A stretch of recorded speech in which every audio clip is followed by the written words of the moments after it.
Welcome to Rajeesh kitchen and vlog. Rajeesh kitchen and വ്ലോഗിലേക്ക് എല്ലാ മാന്യ പ്രേക്ഷകർക്കും ഒരിക്കൽ കൂടി ഹൃദയം നിറഞ്ഞ സ്വാഗതം. അപ്പൊ ഇന്ന് നമ്മൾ ചെയ്യാൻ പോകുന്ന ഒരു അടിപൊളി ജ്യൂസാണ്. ജ്യൂസ് എന്ന് പറഞ്ഞാൽ നമ്മുടെ തണ്ണിമത്തനും അതുപോലെ ആപ്പിള് പാലൊക്കെ ചേർന്നിട്ട് നല്ല അടിപൊളി ഒരു ജ്യൂസാണ് തയ്യാറാക്കാൻ പോകുന്നത്.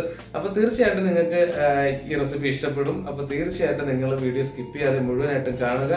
കൂടാതെ നിങ്ങൾ എന്റെ ചാനൽ ഇതുവരെ സബ്സ്ക്രൈബ് ചെയ്തിട്ടില്ലെന്നുണ്ടെങ്കിൽ ചാനൽ സബ്സ്ക്രൈബ് ചെയ്യുക, ബെൽ ഐക്കൺ കൂടി എനേബിൾ ചെയ്ത് കൊടുക്കുക. അപ്പോൾ ഞാനിടുന്ന വ്യത്യസ്തങ്ങളായ വീഡിയോകൾ നിങ്ങൾക്ക് നോട്ടിഫിക്കേഷൻ ആയിട്ട് ലഭിക്കുന്നതായിരിക്കും. തീർച്ചയായും നിങ്ങൾക്ക് വീഡിയോ ഇഷ്ടപ്പെടുകയാണെങ്കിൽ നിങ്ങൾ വീഡിയോക്ക് ലൈക്ക് ചെയ്യുക. അതുപോലെ നിങ്ങളുടെ അഭിപ്രായങ്ങളും നിർദ്ദേശങ്ങളും നിങ്ങൾ കമന്റ് ബോക്സിൽ എഴുതി അറിയിക്കുക. കൂടാതെ നിങ്ങൾ ഈ വീഡിയോ നിങ്ങളുടെ സുഹൃത്തുക്കളിലേക്ക് കൂടി ഷെയർ ചെയ്ത് സപ്പോർട്ട് ചെയ്യുക. അപ്പോൾ പിന്നെ നമുക്ക് സമയം കളയേണ്ട, നേരെ നമ്മുടെ ജ്യൂസ് തയ്യാറാക്കുന്നത് എങ്ങനെയാണെന്ന് നോക്കാം. അപ്പോൾ ഈ ജ്യൂസ് തയ്യാറാക്കാൻ വേണ്ടിയിട്ട് ഞാനിവിടെ കുറച്ച് സാധനങ്ങളൊക്കെ എടുത്തിട്ടുണ്ട്. അപ്പോൾ അത് എന്തൊക്കെയാണെന്ന് നമുക്കൊന്ന് പരിചയപ്പെടാം ആദ്യം തന്നെ. അപ്പോൾ അതിന് വേണ്ടിയിട്ട് ഞാനിവിടെ ആപ്പിൾ എടുത്തിട്ടുണ്ട്. ആപ്പിൾ എന്ന് പറഞ്ഞാൽ മഞ്ഞ ആപ്പിളാണ് എടുത്തിട്ടുള്ളത്. ഒരു 6 പീസ് ആപ്പിൾ എടുത്തിട്ടുണ്ട്. പിന്നെ സെർവ് ചെയ്യാനുള്ള ഒരു ബൗള്, പിന്നെ ഒരു ബൗളിൽ പഞ്ചസാര, പിന്നെ 2 ബൗളിലായിട്ട് നമ്മുടെ പാല് നമ്മൾ ഫ്രിഡ്ജിൽ വെച്ച് ഐസാക്കി വെച്ചിട്ടുള്ളതാണ്. വേറൊന്നും അതിൽ ചേർത്തിട്ടില്ല. പിന്നെ നമ്മൾ എടുത്തിട്ടുള്ളതെന്ന് വെച്ച് കഴിഞ്ഞാൽ ഈ പാലാണ്, അതായത് നമ്മുടെ പ്യുവർ പാല്, 2 ഗ്ലാസ് പ്യുവർ പാൽ എടുത്തിട്ടുണ്ട്. പിന്നെ നമ്മളൊരു മിക്സിയും ജാറും ഒരു ഗ്ലാസ്സൊക്കെയാണ് എടുത്തിട്ടുള്ളത്. ഇത്രയൊക്കെയാണ് നമുക്ക് ഈ ഒരു ജ്യൂസ് തയ്യാറാക്കാൻ വേണ്ടിയിട്ട് ആവശ്യമായിട്ടുള്ള ഇൻഗ്രീഡിയൻസ്. അപ്പോൾ ഇനി നമുക്കിത് എങ്ങനെ തയ്യാറാക്കാമെന്ന് നോക്കാം. അപ്പോൾ ഇതിന് വേണ്ടിയിട്ട് ഞാൻ തണ്ണിമത്തനൊക്കെ ചെറിയ പീസുകളായിട്ട് കട്ട് ചെയ്ത് എടുത്തിട്ടുണ്ട്. അതുപോലെ ആപ്പിളിൻ്റെ സ്കിന്നൊക്കെ റിമൂവ് ചെയ്തതിന് ശേഷം അതിൻ്റെ അരിയൊക്കെ നമ്മൾ മാറ്റിയതിന് ശേഷം ചെറിയ പീസുകളായിട്ട് കട്ട് ചെയ്ത് എടുത്തിട്ടുണ്ട്. ഇപ്പോൾ ആപ്പിളിൻ്റെയൊക്കെ നമ്മൾ സീഡ് എടുക്കാനായിട്ട് നമുക്ക് ചെറിയ പീസുകളായിട്ട് കട്ട് ചെയ്യുന്നതാണ് സൗകര്യം. അതുപോലെ തന്നെ തണ്ണിമത്തൻ്റെയും അരികളൊക്കെ നമുക്കെടുത്ത് മാറ്റാൻ വേണ്ടിയിട്ട് നമുക്കത് ചെറിയ പീസുകളായിട്ട് കട്ട് ചെയ്യുന്നതായിരിക്കും കുറച്ചുകൂടി സൗകര്യം. അതുകൊണ്ടാണ് ഞാൻ ഈ ചെറിയ പീസുകളായിട്ട് കട്ട് ചെയ്തത്. വലിയ പീസുകളായിട്ട് കിടന്നാലും കുഴപ്പമൊന്നുമില്ല. അപ്പോൾ ഇനി നമുക്കിത് എങ്ങനെ തയ്യാറാക്കാമെന്ന് നോക്കാം. അപ്പോൾ ആദ്യം നമുക്ക് മിക്സിയുടെ ജാറിലേക്ക് നമ്മൾ കട്ട് ചെയ്ത് വെച്ചിരിക്കുന്ന ആപ്പിൾ നമുക്ക് ചേർത്ത് കൊടുക്കാം.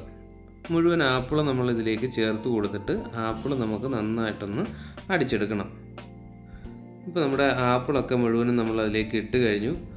ഇനി നമുക്കിതിലേക്ക് നമ്മൾ എടുത്ത് വെച്ചിരിക്കുന്ന പാല് നമ്മൾ ഐസാക്കി വെച്ചിരിക്കുന്നത് നമുക്കിതിലേക്ക് ഇട്ട് കൊടുക്കാം. ഇതിൽ മറ്റൊന്നും ചേർത്തിട്ടില്ല, പ്യുവർ പാല് തന്നെ ഫ്രീസറിൽ വെച്ചിട്ട് ഐസാക്കി എടുത്തിട്ടുള്ളതാണ്. അപ്പോൾ ഈ ഒരു പീസ് അത് ഇളകി വരാൻ കുറച്ച് പാടുണ്ട്.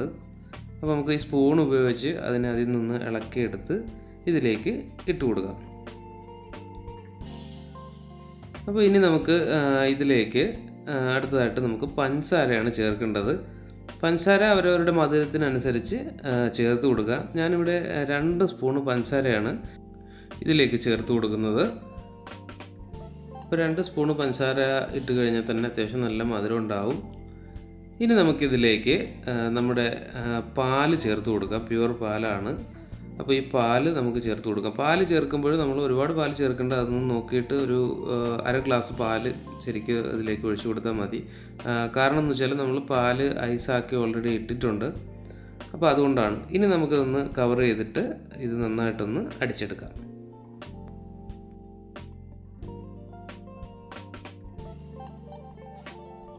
അപ്പോൾ ഇനി നമുക്കിതൊന്ന് ഓഫ് ചെയ്തിട്ട് നമുക്കിതൊന്ന് ഓപ്പൺ ചെയ്ത് നോക്കാം. ഇതിൻ്റെ ഒരു കൺസിസ്റ്റൻസി എന്താണെന്നുള്ളത് നമുക്കൊന്ന് നോക്കാം. ഇപ്പോൾ നന്നായിട്ട് ജ്യൂസായി വന്നിട്ടുണ്ട്. നല്ല തിക്ക് പരുവായിട്ടൊക്കെ ഇരിക്കുന്നുണ്ട്. ഇനി നമുക്കിത് ഒരു ബൗളിലേക്ക് ഒഴിച്ച് മാറ്റിയെടുക്കാം. അപ്പോൾ അതിൽ കുറച്ച് ഐസൊക്കെ കുറച്ച് കട്ടയായിട്ട് കിടപ്പുണ്ട്. അത് കുറച്ച് കഴിയുമ്പോൾ തന്നെ അത് അലിഞ്ഞ് റെഡി ആവുന്നതാണ്. ഇനി നമുക്ക് അടുത്തതായിട്ട് ചെയ്യേണ്ടത് നമ്മുടെ തണ്ണിമത്തൻ ജ്യൂസാക്കി എടുക്കുക എന്നുള്ളതാണ്. അപ്പോൾ ഇനി നമുക്ക് തണ്ണിമത്തൻ്റെ പീസുകൾ ജാറിലേക്ക് ഇട്ട് കൊടുക്കാം.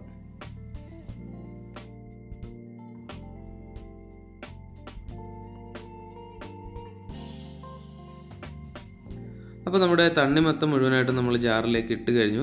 നമ്മൾ ആദ്യമേ കാണിച്ച ആ ഒരു മുഴുവനായിട്ടുള്ളൊരു തണ്ണിമത്തം മുഴുവൻ നമ്മൾ ഇതിലേക്ക് ഇട്ടിട്ടില്ല. അതിൻ്റെ ഒരു പകുതി പീസ് മാത്രമാണ് ഈ ജ്യൂസിന് വേണ്ടിയിട്ട് എടുത്തിട്ടുള്ളത്. അപ്പോൾ ഇനി നമുക്ക് ഇതിലേക്ക് പഞ്ചസാര ചേർത്ത് കൊടുക്കാം. ഇതിലേക്ക് ഞാൻ 2 സ്പൂണ് പഞ്ചസാരയാണ് ചേർക്കുന്നത്. തണ്ണിമത്തന് അത്യാവശ്യം നല്ല മധുരമുള്ള തണ്ണിമത്തനാണ്. എന്നാലും കുറച്ചുകൂടി ടേസ്റ്റിന് വേണ്ടിയിട്ടാണ് നമ്മളൊരു 2 സ്പൂണ് പഞ്ചസാര ചേർത്ത് കൊടുക്കുന്നത്. ഇനി നമുക്ക് നമ്മൾ കട്ടിയാക്കി വെച്ചിരിക്കുന്ന പാൽ ഇതിലേക്ക് ചേർത്ത് കൊടുക്കാം. പാല് നമ്മൾ കട്ടിയാക്കി ഇതിൽ ചേർക്കുമ്പോൾ അത് കുറച്ച് നമ്മുടെ ജ്യൂസ് കുറച്ച് നല്ല ടൈറ്റായിട്ടിരിക്കും. അത് നല്ലൊരു ടേസ്റ്റാണ്, നമുക്ക് കുടിക്കാനും ഒരു ടേസ്റ്റ് കിട്ടും. അപ്പോൾ ഇനി നമുക്കിതിലേക്ക് നമ്മുടെ പാൽ കൂടി ചേർത്ത് കൊടുക്കാം. ബാക്കിയിരിക്കുന്ന പാൽ കൂടി ചേർത്ത് കൊടുക്കാം. കുറച്ച് പാൽ ഇതിൽ ചേർത്താൽ മതി, കാരണം തണ്ണിമത്തനുള്ളിൽ തന്നെ കുറച്ച് വെള്ളമൊക്കെ ഉണ്ടായതുകൊണ്ട് നമുക്ക് പാൽ കുറച്ച് ചേർത്ത് കൊടുത്താൽ മതി. ഇനി നമുക്കിത് കവർ ചെയ്തിട്ട് നന്നായിട്ടൊന്ന് അടിച്ചെടുക്കാം.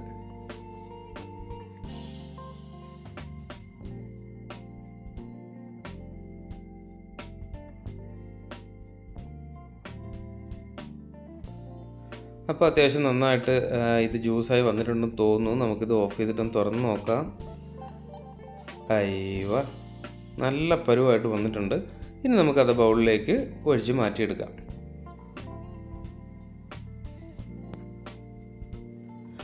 അപ്പോൾ നമ്മുടെ ജ്യൂസ് റെഡി ആയി കഴിഞ്ഞു. വളരെ ടേസ്റ്റുള്ളൊരു ജ്യൂസാണ്, നല്ല മധുരവും അതുപോലെ ഒരു ഡിഫറൻറ്റ് ടേസ്റ്റാണ് ഈ ജ്യൂസിനുള്ളത്. അപ്പോൾ ചൂട് സമയത്തൊക്കെ കുടിക്കാൻ ഏറ്റവും ബെറ്റർ ജ്യൂസാണിത്.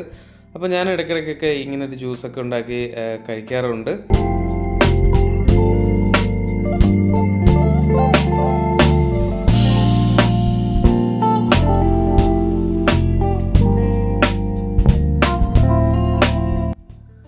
അപ്പോൾ നമ്മുടെ ജ്യൂസ് എന്ന് പറയുന്നത് നല്ല തിക്കായിട്ട് നല്ല അടിപൊളിയായിട്ടിരിക്കുകയാണ്. ഈ ഒരു കൺസിസ്റ്റൻസിയിലാണ് നമുക്ക് ഈ ജ്യൂസ് തയ്യാറാക്കി എടുക്കേണ്ടത്. നമ്മൾ പാല് ആഡ് ചെയ്യുമ്പോഴത്തേക്ക് നമ്മുടെ പാലിൻ്റെ ഒരു ക്വാണ്ടിറ്റി കൂടിപ്പോയി കഴിഞ്ഞാൽ ഇത് ഇത്രയും തിക്കായിട്ട് നമുക്ക് കിട്ടത്തില്ല.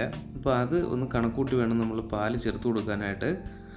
അപ്പോൾ നമുക്ക് ഈ ഒരു തണുത്ത അവസ്ഥയിലാണ് ഈ ജ്യൂസ് കുടിക്കാനായിട്ട് ഏറ്റവും നല്ലൊരു ടേസ്റ്റ് നമുക്ക് കിട്ടുന്നത്. അത് നല്ലൊരു ടേസ്റ്റാണ്. അപ്പോൾ തീർച്ചയായിട്ടും നിങ്ങൾക്ക് അവസരം കിട്ടുമ്പോൾ ഇതുപോലൊരു ജ്യൂസ് തയ്യാറാക്കി നോക്കുക. അപ്പോൾ ഞാനിതിനെ 2 ഗ്ലാസ്സിലേക്ക് ഒഴിച്ചെടുത്തിട്ടുണ്ട്. അതിൻ്റെ മേളിൽ നമ്മുടെ ബനാന ചിപ്സ് ഒരു 3 വീതം ചെറിയൊരു ഭംഗിക്ക് വേണ്ടി ഇട്ട് കൊടുത്തിട്ടുണ്ട്. അപ്പോൾ തീർച്ചയായിട്ടും നിങ്ങൾക്ക് ഈ വീഡിയോ ഇഷ്ടമായിട്ടുണ്ടെങ്കിൽ ലൈക്ക് ചെയ്യുക, അതുപോലെ ചാനൽ സബ്സ്ക്രൈബ് ചെയ്യുക. നിങ്ങളുടെ അഭിപ്രായങ്ങളും നിർദ്ദേശങ്ങളും കമൻറ്റ് ബോക്സിൽ എഴുതി അറിയിക്കുക. അപ്പോൾ അടുത്തൊരു വീഡിയോ കാണുന്നവരേക്കും ഗുഡ് ബൈ. അയ്യോ.